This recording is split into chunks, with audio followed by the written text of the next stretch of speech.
Hello my dear, आप सभी जितने भी सेकेंड ईयर के डियर स्टूडेंट हैं, तो आज का वीडियो आप लोग को पता है कि इससे पहले मैं MSN 1 और MSN 2 का कुछ प्रश्न यानी MCQ करा दिया था MSN 2 में भी, ठीक है। और आधे MCQ आप लोग को कराऊंगा जो महत्वपूर्ण MCQ है, तो उसमें से क्यू आप लोग को मैं करा दिया था। तो वहाँ पे कुछ MCQ लगभग आज जो है 70 के आसपास MCQ हम लोग इस वीडियो में, जो कि हमारा MSN 2 से होने वाला है, ठीक है। MSN 2 से होने वाला है। और मैं आपको अभी कह देता हूँ कि ऑब्जेक्टिव्स प्रश्न ऐसा नहीं है कि MSN 2 और MSN 1 बांटा हुआ है, ठीक है। आपके MSN 2 और 1 कहीं से भी जो है आपके ऑब्जेक्टिव पूछ देंगे, इसका उसमें और उसका इसमें। तो आपको सिर्फ ये जानकारी रखना है सभी चीज़ों के बारे में। आप बंटिए मत, आप ये मत बांटिए कि यह MSN 1 का ऑब्जेक्टिव है, ये MSN 2 का ऑब्जेक्टिव है। जितना ऑब्जेक्टिव्स आपके आ जाए MSN में, आप उसको पढ़ते चलिए, और वही जो है MSN 1 और MSN 2 के लिए आपका इम्पोर्टेंट होगा, समझ गए। बाकी यहाँ पे आप लोग कहेंगे कि सर आपने छोड़ दिया है, तो इसलिए मैंने MSN 1 के लगभग 50 MCQ करा दिए थे, वहाँ पे समाप्त था। लेकिन MCQ जो दूसरा है MSN का, यहाँ पे ज़्यादा हम लोग करने वाले हैं, ताकि दोनों का लगभग 150 से लेकर 150 के आसपास आपके दोनों से MCQ हो जाएंगे, तो आपके नॉलेज भी बहुत हो जाएंगे, ठीक है। चलिए शुरू करते हैं। 25वां में क्विक टेस्ट किसके लिए किया जाता है, तो आपको पता है डिप्थीरिया के जो है पता करने के लिए सीक परीक्षण किया जाता है। यहाँ पे देखिएगा 26 नंबर का प्रश्न है, हाइड्रोफोबिया का लक्षण क्या है। आपको पता होना चाहिए। हाइड्रोफोबिया में होता यह है कि जल से डर लगता है, जैसे कुत्ता काटने से ये चीज़ें होता है। तो यह जो है रेबीज जो होता है, यह हाइड्रोफोबिया जो है आपके लक्षण है। ये दोनों एक दूसरे से रिलेटेड है, रेबीज, ठीक है। 27 है, फाइलेरिया का दूसरा नाम क्या है। माय डियर, आप लोगों को पता होना चाहिए फाइलेरिया का दूसरा नाम हाथी पाँव भी होता है। तो इसीलिए इसे एन्सेफेलाइटिस, तो ब्रेन का जो है सूजन होता है। मेनिंजाइटिस जो है ब्रेन के कवर, मतलब जो मेनिंजिस होता है उसका है। टॉन्सिलाइटिस, टॉन्सिल का जो है इन्फ्लामेशन है। तो यह तीनों होगा नहीं, तो इसलिए एलिफेंटियासिस होगा। नाम से ही है, एलिफेंट से ही एलिफेंटियासिस बना है, यानी हाथी पाँव। तो फाइलेरिया का दूसरा नाम एलिफेंटियासिस होता है, ध्यान में रखिएगा, ओके। CPR देने का समय स्टर्नम, मतलब जो छाती होता है, उस पर कितना दबाव हम लोग अंदर तक देते हैं। तो माय डियर, CPR देते समय हम जो है 1.5 से लेकर 2 इंच तक जो है दबाव जो है प्रेशर छाती पर लगाते हैं नीचे की तरफ, ठीक है। तो याद रखिएगा, इंपॉर्टेंट क्वेश्चन है, कोई भी पूछ देगा कि CPR में हम कितना जो है नीचे तक छाती को प्रेस करेंगे, तो 1.5 से 2 इंच तक, ठीक है, ज़रूरत के हिसाब से। 29 है, लेप्रोसी का इंक्यूबेशन पीरियड कितना होता है। तो माय डियर, जो लेप्रोसी होता है यह लंबे समय का अवधि होता है, लंबे समय में पता चलता है। तो इंक्यूबेशन पीरियड 2 से 5 वर्ष इसका जो है, कहीं कहीं 3 से 5 वर्ष देगा।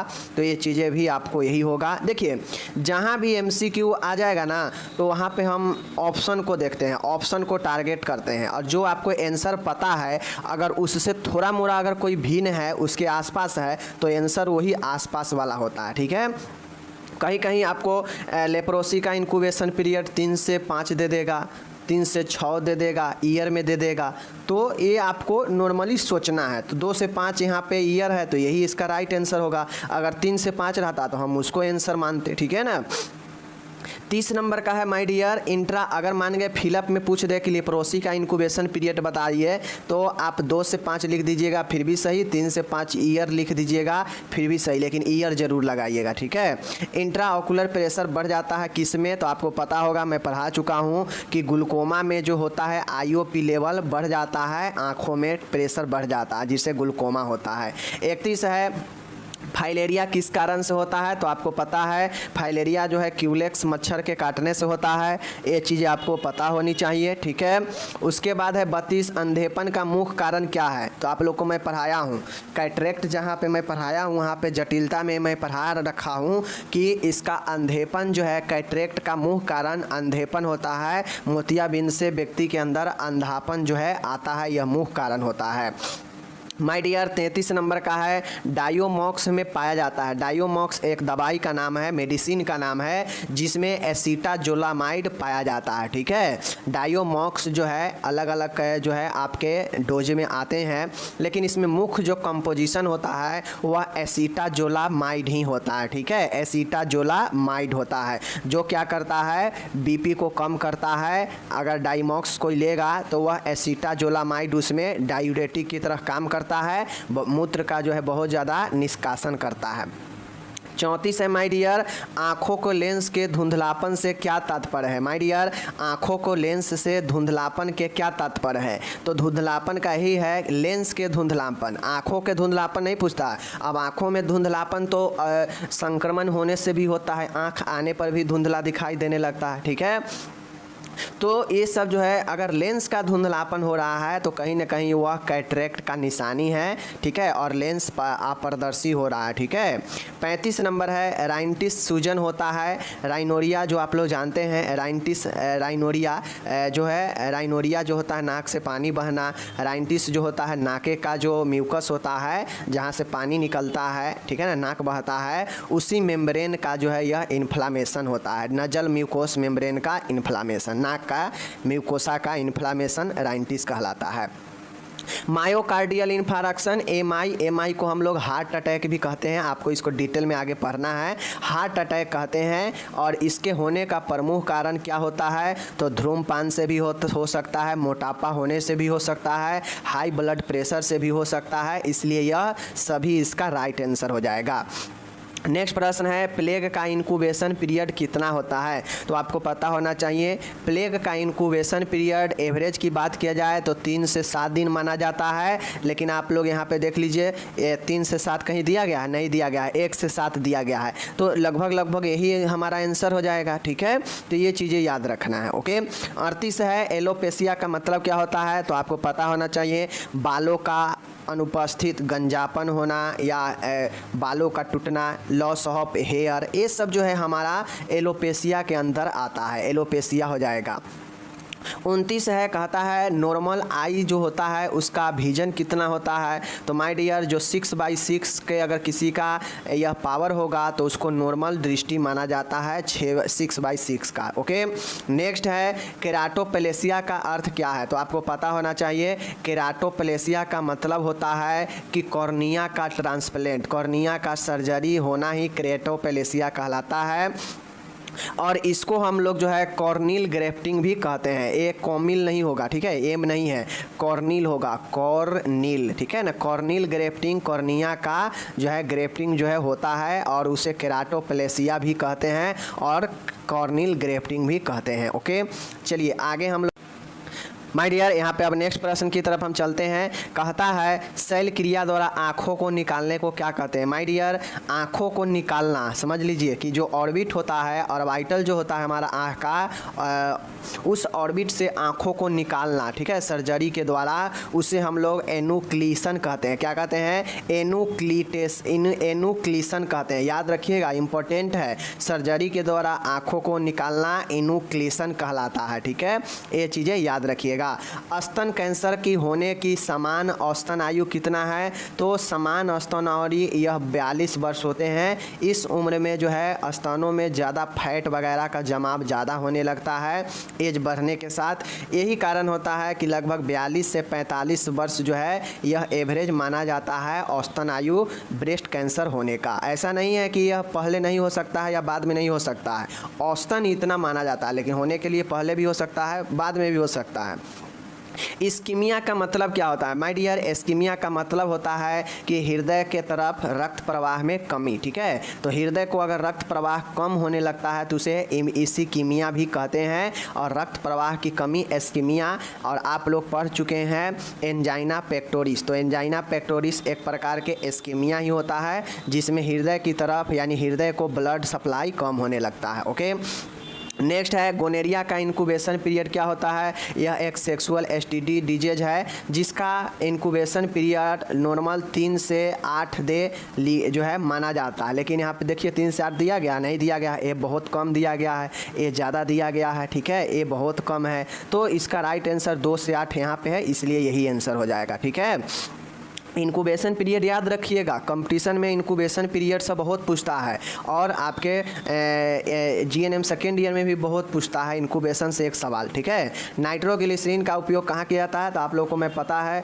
पढ़ाए थे कि नाइट्रेट्स का उपयोग एंजाइना के मरीजों के लिए किया जाता है। तो नाइट्रेट्स का ही नाइट्रोग्लिसरीन है और इसी को हम लोग एंजाइना के मरीजों में देते हैं, जो कि अभी हाल में ही हम लोग पढ़े हैं। नेक्स्ट है 46 नंबर का, रिकेट्स होता है। रिकेट्स जो है विटामिन डी की कमी से होता है, इसे सूखा रोग भी कहते हैं, पता होना चाहिए। विटामिन डी का रासायनिक नाम बताइए कमेंट करके। ओके, मलेरिया के कितने चरण होते हैं? तो मलेरिया के 3 चरण होते हैं, आप लोग याद रखिएगा, मलेरिया जब पढ़ाएंगे तो आपको 3 चरण पता चल जाएगा। ब्लेफराइटिस क्या होता है? आप लोग कन्फ्यूजन मत होइएगा।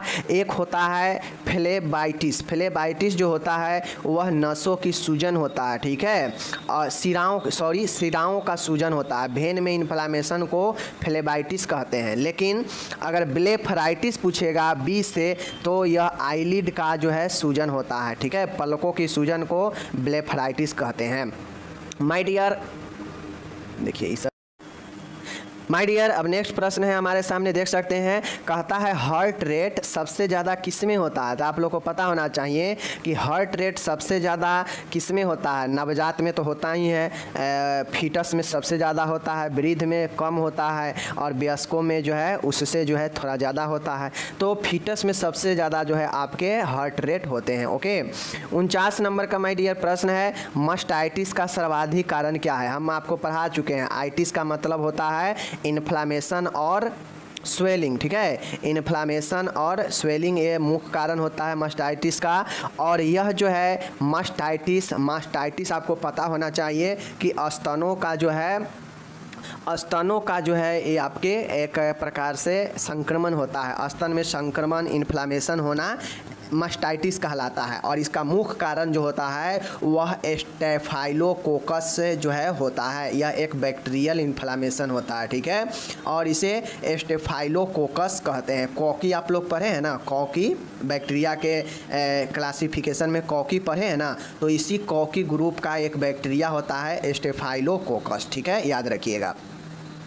50 है, बहरेपन का मुख्य कारण क्या होता है? तो कानों में वैक्स जो होता है, यह वैक्स के बहुत ज़्यादा निर्माण होना बहरेपन डिफ का एक बहुत बड़ा जो है आपके कारण होते हैं। कान के परीक्षण के लिए इस्तेमाल करने वाला उपकरण होता है ओटोस्कोप होता है, याद रखिएगा, ओटोस्कोप होता है। सिस्टोस्कोप जो है मूत्राशय का या मूत्राशय के या मूत्रनली के परीक्षण के लिए सिस्टोस्कोप होता है। ठीक है, याद रखिएगा, ओटोस्कोप कान के लिए। 52 है माय डियर, डिप्थीरिया का बचाव किससे होता है? तो डीपीटी वैक्सीन लगाया जाता है डिप्थीरिया के लिए। डीपीटी का full form diphtheria pertussis tetanus होता है, समझ रहे हैं। 53 नंबर का है, कहता है नॉर्मल आईओपी लेवल कितना होता है? Normal IOP intraocular pressure. अब यही दबाव बढ़ता है आँखों में तो ग्लूकोमा होने लगता है, सर दर्द होने लगता है पेशेंट का। तो इसका आईओपी लेवल नॉर्मल कितना होना चाहिए जिससे व्यक्ति को जो है ठीक ठाक रहता है? तो देखिए नॉर्मल जो है यह कहीं कहीं आपको दिया रहेगा 12 से 20। ठीक है, 12 से 20, 11 से 20 ऐसे करके। तो यही मैंने बताया आपको कि 53 नंबर जो आपका नंबर प्रश्न है कि आईओपी लेवल समान कितनी होनी चाहिए जहाँ पे दिक्कत नहीं होती है। तो यहाँ पे ऑप्शन देखिए कितना है, तो 10 से 21 इसका राइट होगा, चूँकि यह बहुत कम है, यह जो है ज़्यादा है और यह भी जो है ज़्यादा ही है। तो इसका राइट आंसर क्या होगा? लगभग 11 से 20 या 12 से 20 आपको कहीं कहीं देखने को मिलेगा। तो नॉर्मली आप लोग 11 से जो है 20 जो है इसका राइट आंसर होगा, लिखिएगा इतना। लेकिन ऑप्शन में देखिए इसके आसपास कौन है, यही है तो यही राइट होगा। ओके, MMHG जरूर लिखिएगा उसका यूनिट। उसके बाद है, कहता है हृदय में पेसमेकर का संरचना वाले कौन होता है? तो आपको पता होना चाहिए प्राकृतिक जो हृदय का पेसमेकर कहलाता है वह एसे नोड ही कहलाता है। ठीक है, यह प्राकृतिक रूप से जो है होता है। 55 नंबर का है, आँख का फंडस के देखने के लिए इस्तेमाल किया जाता है। माय डियर, आँखों को देखने के लिए जो सूक्ष्मदर्शी का इस्तेमाल किया जाता है उसे जो है हम लोग ऑप्थेल्मोस्कोपी कहते हैं। सॉरी, सूक्ष्मदर्शी नहीं, ऐसा जो है उपकरण होता है जो आँखों के परीक्षण के लिए आता है, उसे हम लोग ऑप्थेल्मोस्कोप कहते हैं, आँखों के परीक्षण के लिए। सिस्टोस्कोप मूत्राशय के पर्दा ब्लेडर को देखने के लिए, लैरिंजोस्कोप लैरिंग्स को जो है देखने के लिए, और ओटोस्कोप आप लोग को पता है अभी ऊपर देखे हैं कान के परीक्षण के लिए। 56 है माय डियर, देखिएगा डैश की कमी जिससे रतौंधी होता है, डैश के कमी जिससे रतौंधी होता है, तो रतौंधी विटामिन ए की डिफिशियंसी कमी से होता है, ठीक है, याद रखिएगा। बर्गर डिजीज है, बर्गर कौन सा डिजीज है, तो माय डियर बर्गर एक प्रकार से वैस्कुलर डिजीज है, रक्त वाहिनी का एक रोग है, ठीक है, याद रखिएगा, इंपॉर्टेंट प्रश्न है कि बर्गर डिजीज किस प्रकार का रोग है, तो यह एक प्रकार का वैस्कुलर डिजीज है, रक्त वाहिनी यानी ब्लड वेसल्स में होने वाला एक रोग होता है, समझ गए। चलिए, मम्प्स में कौन सा ग्रंथि प्रभावित होता है, माय डियर मम्प्स को हम लोग जो है क्या कहते हैं, कर्णमूल ग्रंथि शोथ भी कहते हैं। तो पैराटॉइड जो ग्लैंड होता है उसमें जो है मम्प्स प्रभावित करता है पैराटॉइड ग्लैंड को, कर्णमूल ग्रंथि को, ठीक है। रेडिएशन थेरेपी समान तौर पर एक उपचार है किसका, सीवीए का, गलत। कैंसर का, बिल्कुल सही। इन्फ्लामेशन का, गलत। फ्रैक्चर का, गलत। तो इसका राइट आंसर होगा रेडिएशन थेरेपी हो, कीमोथेरेपी हो, यह जो है कैंसर के लिए उपयुक्त इलाज होता है, ठीक है।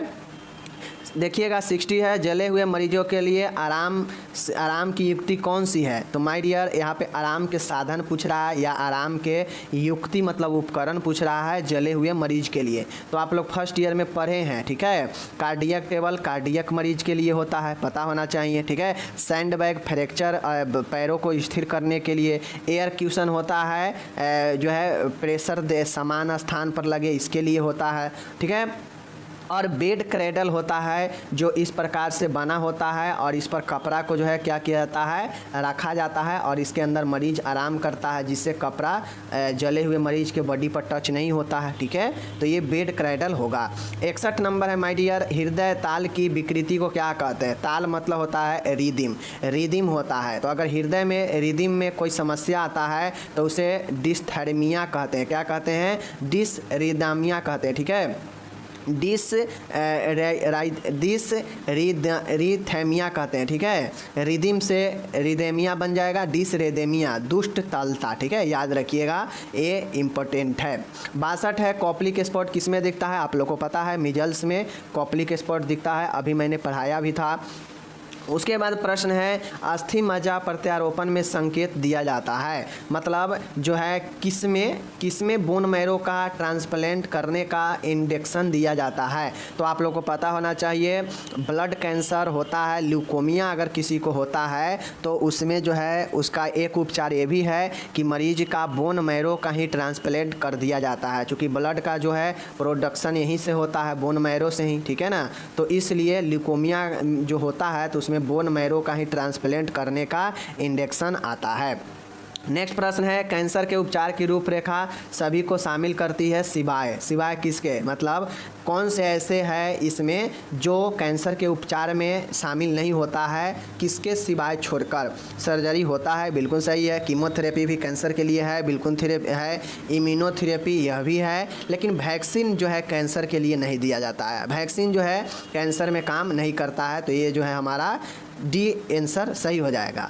65 है, टोनोमीटर किसके उपयोग आता है, तो ये IOP होगा, IOP, ठीक है, TOP नहीं होगा। इंट्राऑकुलर प्रेशर, आँखों के दबाव को मापने के लिए टोनोमीटर का इस्तेमाल किया जाता है और आँखों में दबाव IOP के लेवल बढ़ने से ही लगता है, तो इसलिए टोनोमीटर IOP और आँखों के लिए है, ठीक है।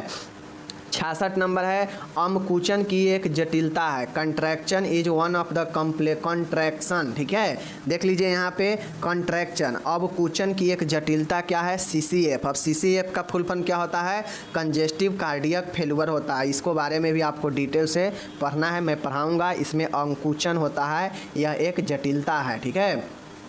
काली खांसी, अब देखिए ये वाला कुछ क्वेश्चंस जो है इस बार MP में सेकेंड ईयर में पूछा गया था। क्या पूछा था, वहाँ पे क्वेश्चन था कि काली खांसी को डैश के रूप में भी जाना जाता है, यही क्वेश्चन उठा के जो है पूछ दिया गया था, ऑप्शन नहीं था फिलअप में, तो बहुत लोग गलत कर गए, ठीक है। काली खांसी को हम लोग पर्टूसिस के नाम से भी जानते हैं। आप लोग देखते होइएगा DPT का वैक्सीन मिलता है तो उसमें P जो पर्टूसिस होता है वह काली खांसी के लिए ही दिया जाता है, हुपिंग कफ जिसको हम लोग बोलते हैं, ठीक है। तो हुपिंग कफ भी कहते हैं और पर्टूसिस भी जो है कहते हैं। बहुत लोग इसमें गलत कर रहा था, काली खांसी को डैश के रूप में जानते हैं, इसे बहुत लोग गलत कर रहे थे, ठीक है। वहाँ पे इंग्लिश में दिया था whooping cough is also known as dash, तो बहुत लोग जो है वहाँ पे गड़बड़ कर दिया था, ठीक है ना।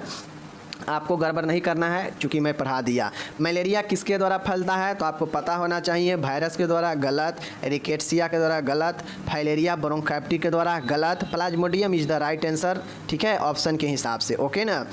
69 नंबर का देखिएगा, उच्च रक्तचाप में इलाज शामिल है, मतलब हाइपरटेंशन के इलाज में, बीपी के अगर इलाज करना हो तो उसमें क्या क्या शामिल है।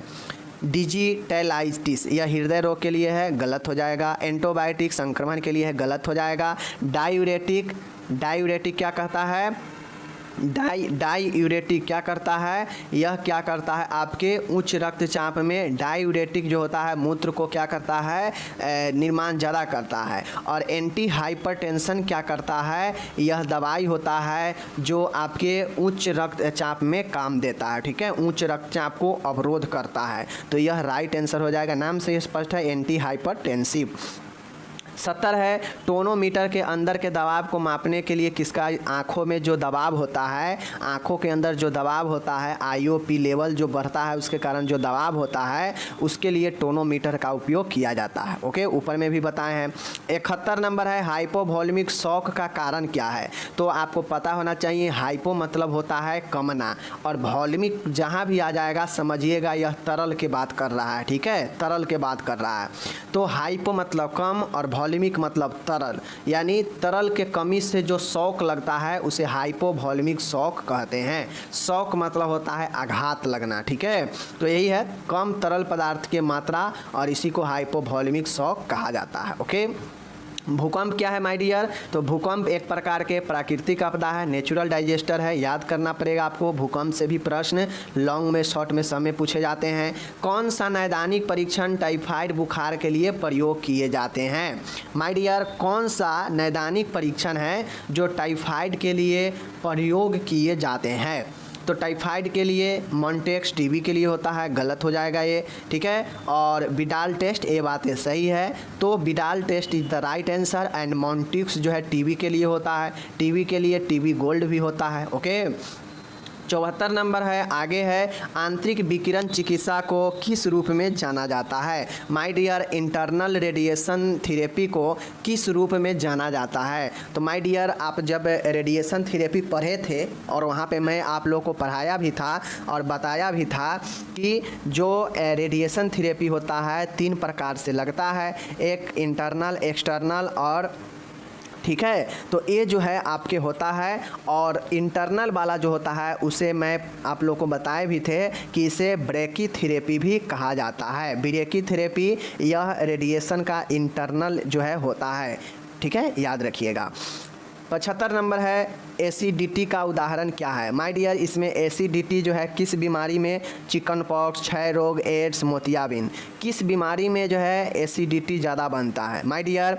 जिसको अगर एड्स होता है तो उसको जो है बहुत सारे लक्षण होते हैं, उसमें से एक लक्षण एसिडिटी भी होता है। इसीलिए जब आप जाइएगा हॉस्पिटल में तो डॉक्टर क्या करते हैं कि अगर आपके पेट ख़राब है तो वहाँ पे एड्स का भी, अगर बहुत दिनों से लंबे समय से अगर आपके पेट ख़राब है तो आपको एड्स का एक टेस्ट करवाते हैं, वायरल मार्कर में एड्स आता है, तो उस एड्स का टेस्ट इसीलिए करवाते हैं कि चूँकि एड्स वाले मरीज को एसिडिटी भी हो सकता है, ठीक है। तो ये हो गया। 76 नंबर का है, प्रकाश के प्रति असमान संवेदना को क्या कहते हैं। तो माय डियर, प्रकाश के प्रति अगर कोई भी व्यक्ति असमान संवेदनशीलता हो जाता है तो उसे फोटोफोबिया कहते हैं, चौकाचौंध इसे कहते हैं। असमान संवेदना का मतलब होता है कि प्रकाश के सामने जाने से आँख विचलित होना, प्रकाश पर आँख जो है डालने नहीं देना, ठीक है, या समस्या होना, प्रकाश में जाने पर समस्या होना, यानी संवेदनशील होने लगना, यही जो है फोटोफोबिया में होता है, ठीक है।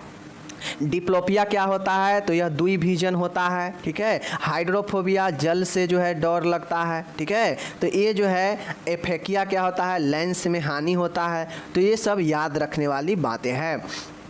एलपी के बाद, एलपी का मतलब समझते हैं, लंबर पंक्चर। आप लोग आगे पढ़िएगा, लंबर पंक्चर होता है एलपी के मतलब, ठीक है। तो एलपी के बाद पेशेंट को किस पोजीशन में रखा जाता है, तो उसे डोर्सल सुपाइन पोजीशन में रखा जाता है, ठीक है। डोर्सल सुपाइन पोजीशन में पेशेंट को रखा जाता है एलपी लंबर पंक्चर करने के बाद। एलपी का मतलब होता है कि व्यक्ति को लंबर एरिया में जो हमारा सर्व आर्कोनॉइड क्षेत्र होता है उसमें जो है हम क्या करते हैं, इंजेक्शन डालते हैं और CSF जो है, CSF सेरोब्रम स्पाइनल फ्लूइड जो है स्पाइन से निकालते हैं इंजेक्शन लगाकर जांच के लिए, इलाज के लिए। तो एलपी के बाद डोर्सल सुपाइन पोजीशन में रखा जाता है। नेक्स्ट प्रश्न है, जलने की एक जटिलता है। माय डियर, जलने की एक जो सबसे बड़ा जटिलता है वह रीनल फेलुअर होता है। अगर घातक रूप से कोई पेशेंट जल जाता है तो उसको किडनी फेल होने का भी डर रहता है। तो सबसे बड़ा जटिलता रीनल फेलुअर होता है, ठीक है। नेक्स्ट प्रश्न है आपका, नेत्र श्लेष्मा की सूजन के रूप में जाना जाता है। नेत्र श्लेष्मा का मतलब होता है कि कंजक्टिवा जो होता है उसमें सूजन को हम लोग क्या कहते हैं, कंजक्टिवाइटिस कहते हैं, ठीक है। तो याद रखिएगा। केराइटिस क्या कहेंगे, कॉर्निया का इन्फ्लामेशन, ठीक है। उसके बाद आइरिस का इन्फ्लामेशन आइराइटिस कहलाता है। तो ये सब याद रखने वाली बातें हैं। बाकी देख लीजिए, अभी यहाँ पे मैं बता देता हूँ आपको, यहाँ पे एक गड़बड़ चीज़ अब क्या हुआ है, नोटिस कीजिए कि यह जो है आपका सीरियल अब यहाँ से गड़बड़ा गया है, ठीक है। ये टाइपिंग वाला थोड़ा सा मिस्टेक कर देता है माय डियर, इसके लिए टेंशन नहीं लीजिएगा। 79 के बाद आप लोग 80 ही कीजिएगा, 80 81 आगे चलिएगा, ठीक है। कहता है ओटोस्क्लेरोसिस की शैल क्रिया की प्रक्रिया के रूप में जाना जाता है। माय डियर, ओटोस्क्लेरोसिस का मतलब होता है कि कान में जो है हड्डी का बढ़ जाना, जिससे जो सुनने की क्षमता है वह लॉस होता है। तो इस ओटोस्क्लेरोसिस में जो सर्जरी होता है उसे स्टेपेडेक्टोमी कहते हैं। क्या कहते हैं, स्टेपेडेक्टोमी कहते हैं। क्या कहते हैं,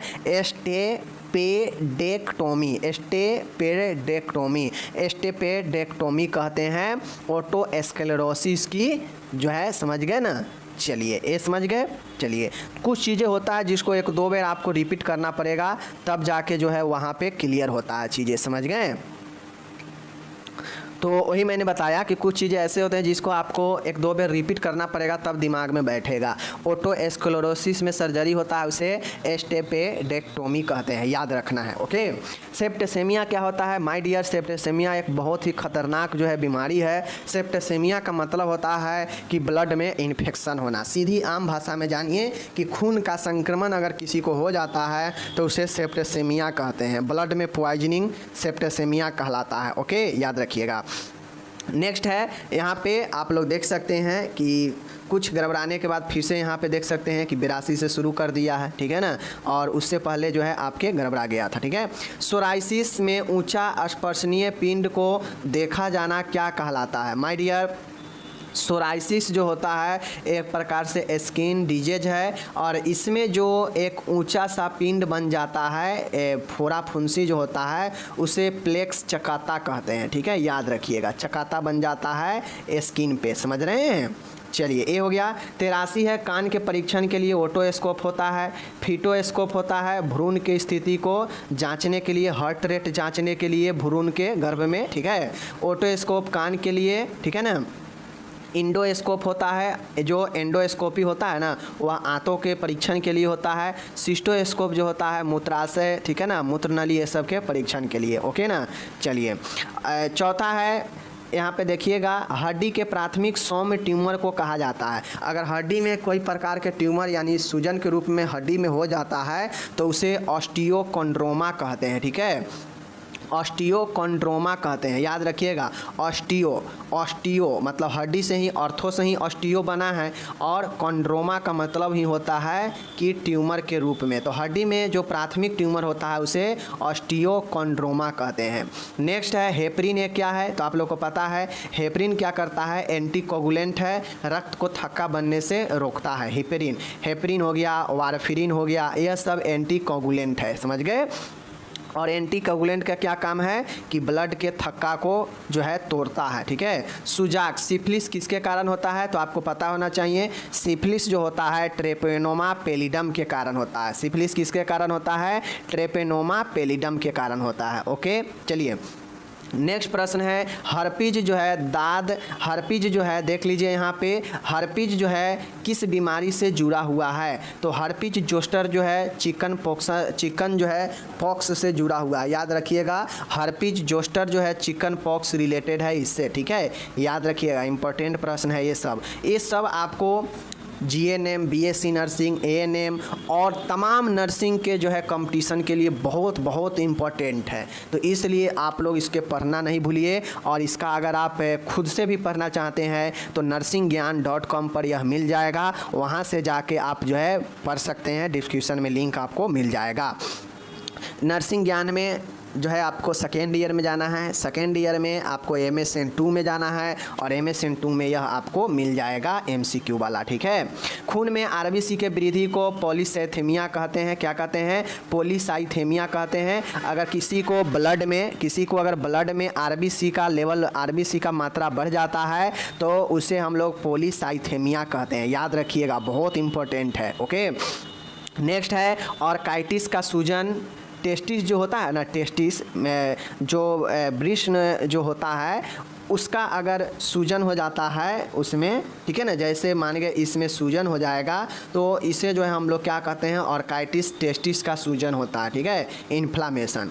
नेक्स्ट है आपका ऊपरी पलक के गिरने को ड्रॉपिंग ऑफ आईलिड क्या कहा जाता है, तो ऊपर के जो पलक होता है उसको गिरने को हम लोग फॉल ऑफ आईलिड, इसे हम लोग टोसिस कहते हैं। क्या कहते हैं, पी जो है साइलेंट होगा, टोसिस जो है हम इसको कहते हैं, ठीक है, याद रखिएगा, पलकों का गिरना। नेक्स्ट है आपका आँखों के लेंस की अपारदर्शिता को क्या कहा जाता है, तो जो आप लोग पढ़ चुके हैं कि जब आँख के लेंस में अपारदर्शिता होने लगता है, यानी पारदर्शी के तो मतलब होता है कि इधर से उधर देख सकता है, लेकिन अपारदर्शी का मतलब है कि इधर से उधर नहीं देख सकता है। तो जब आँख आपके इधर से उधर नहीं देखेगा मतलब आपके अंदर अंधापन आने लगेगा, और उसको जो है कैटरेक्ट हम लोग कहते हैं, ठीक है, याद रखिएगा। और आज का प्रश्न का यह लास्ट प्रश्न है कि इंट्राओकुलर दबाव बढ़ने पर क्या होता है, तो आपको पता होना चाहिए IOP, इंट्राओकुलर प्रेशर बढ़ने से ग्लूकोमा रोग होता है। आपको मैं कितना बार यहाँ भी बता दिया और वहाँ भी बताया था। तो इस प्रकार से मैंने 95 प्रश्न आज हम देखे हैं, मतलब इस MSN2 में मैंने आपको करा दिया है। बहुत इंपॉर्टेंट है किसी के लिए भी, समझ गए, चाहे कंपटीशन में है चाहे GNM सेकेंड ईयर में है, आपके लिए महत्वपूर्ण है, क्योंकि यहीं से तो कंपटीशन में भी पूछता है। तो आप लोग ज़रूर पढ़िए, जो भी लोग हैं समझिए, बिल्कुल मैं एकदम अच्छे से बता दिया, और आपको हम मिलेंगे अगले वीडियो में। आप अपना ख्याल रखिए।